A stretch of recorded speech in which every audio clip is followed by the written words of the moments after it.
نظر فکن به من که من به هر کجا غریب وار به زیر آسمان دیگری بنودم. همیشه با تو بودم، همیشه با تو بودم.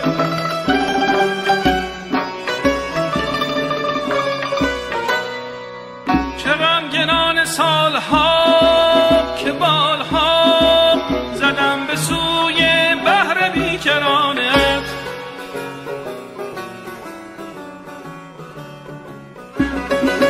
چه غمگنان سالها که بالها زدم به سوی بحر بیکرانت که در خروش آمدی، به جنب و جوش آمدی، به اوج رفت موجهای تو، به اوج رفت موجهای تو که یاد باد، که یاد باد اوجهای تو.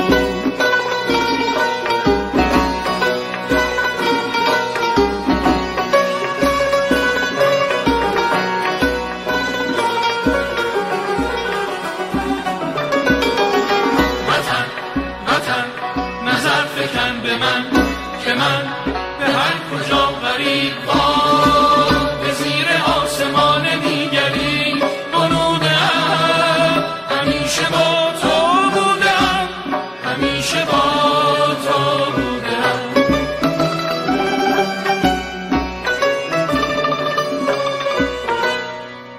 سپاه عشق در پی است، شراب و شور کارساز با وی است. دریچه های قلب باز کن،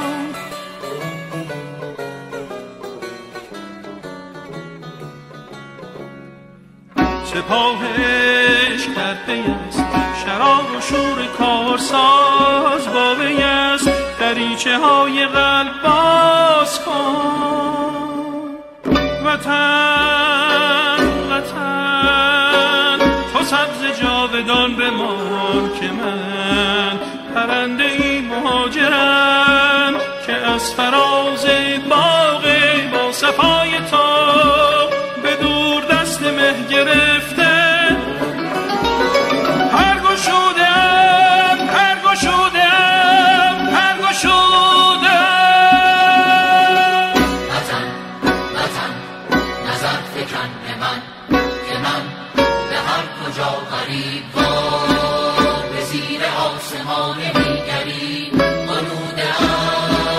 همیشه با تو بودم، همیشه با تو بودم، همیشه با